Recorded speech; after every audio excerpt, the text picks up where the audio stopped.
So because of his sort of top-down approach, he's eliminated all the possibility of future leaders in some way. Even if Russia did have a replacement generation coming up, and it doesn't, he's taken steps to make sure that they can't challenge him.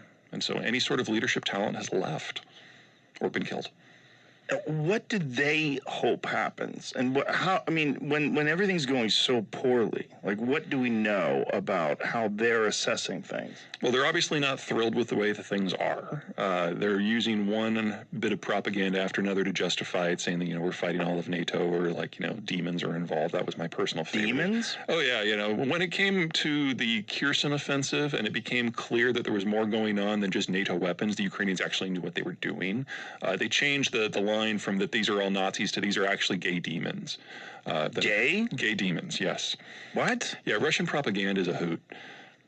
Please explain the gay demons. Oh, I don't know if I can explain it. I'm just saying that this is the official line right now, is that we have homosexual demons fighting us in Ukraine. But why gay demons? Like, is there a mythology to that? Not really. The guy who's in charge of the Orthodox Church is a Putin crony. Kirill is his name. He's kind of like the Eastern Orthodox Pope, if you will. And he has been a partner with organized crime and with Putin since the beginning. And so he is coming up with ever more creative approaches to the propaganda. And so this is a way of, how can I say this without pissing off half of the people listening?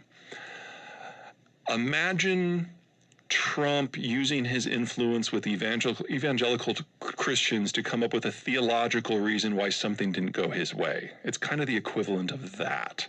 And so gay demons is what he came up with. Gay demons. Yes, and they ran with it. So that's on state propaganda now. Really? Yeah, it's wow. And what's the epicenter of the gay demons? Oh, Kiev, obviously. Kiev. Yeah, so we've got a Jewish Nazi gay demon. Wow. Yeah. And truth is always weirder than fiction. And the scary rumor is that Putin has cancer. And that Parkinson's is one I've heard as well. Oh, really? Yeah, I don't know what it is. He's clearly on steroids, but that could mean a whole lot of things. Like prednisone or something along those lines. And you say that because of his appearance? Yeah, he looks very, not just flushed, but puffy. Yeah. And that's kind of a classic too many steroids in your system issue. And this puffiness is these steroids are to battle this cancer somehow? In theory, steroids keep you going in a time when you should probably be laying down is really the kind of the bottom line. Whether he's medicated, over-medicated, or medicated because of medical reasons, we really don't know.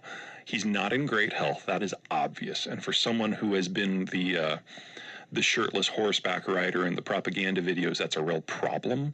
He's visibly wearing bulletproof or bullet-resistant vests even around his own propaganda people.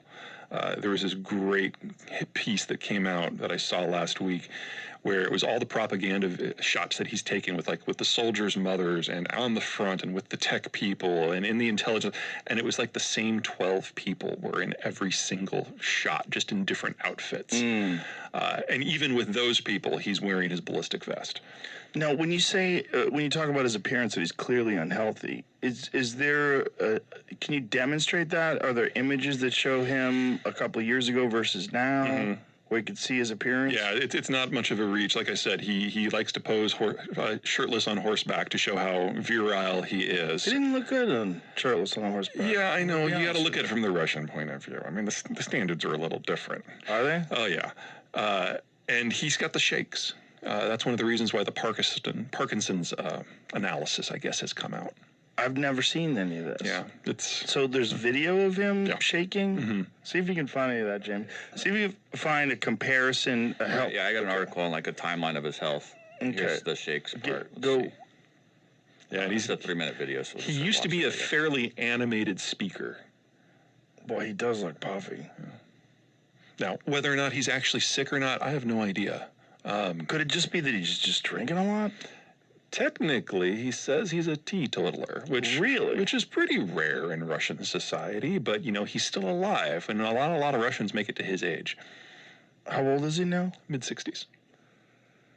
And So it's just an appearance thing. We don't have any like real hard data that he's sick. No, we do. Well, the folks in the intelligence world who are listening to his phone calls and reading his email might, but that has not been made public, to my knowledge, from the American side. So Ukrainian military intelligence chief claims Putin is very sick and a coup is underway. Yeah, but What do you Donov has been saying that there's a coup underway since March. So he's kind of the Ukrainian propaganda guy. I wouldn't put too much.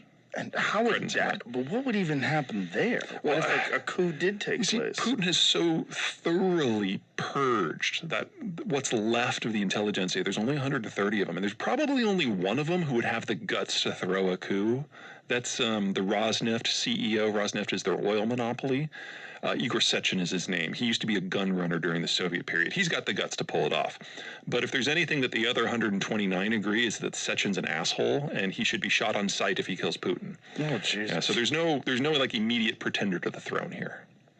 What a fucked up situation. Well, for the Europeans who have been dealing with the Russians for 3 centuries, this is kind of par for the course.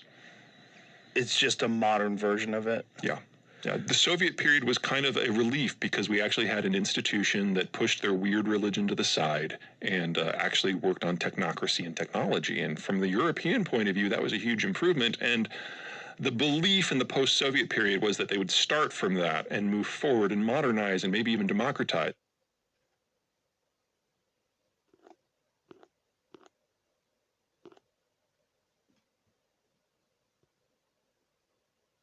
And people believed that for far too long. Side and actually worked on technocracy and technology. And from the European point of view, that was a huge improvement. And the belief in the post-Soviet period was that they would start from that and move forward and modernize and maybe even democratize. And people believed that for far too long, even when it was clear that Russia was degenerating rather than advancing itself. Now, the title of your book is The End of the World is Just the Beginning. That's the one. Why that? We are dealing with the end of the world that we know. Russia is more of a symptom of this than a cause. So to go back a little bit,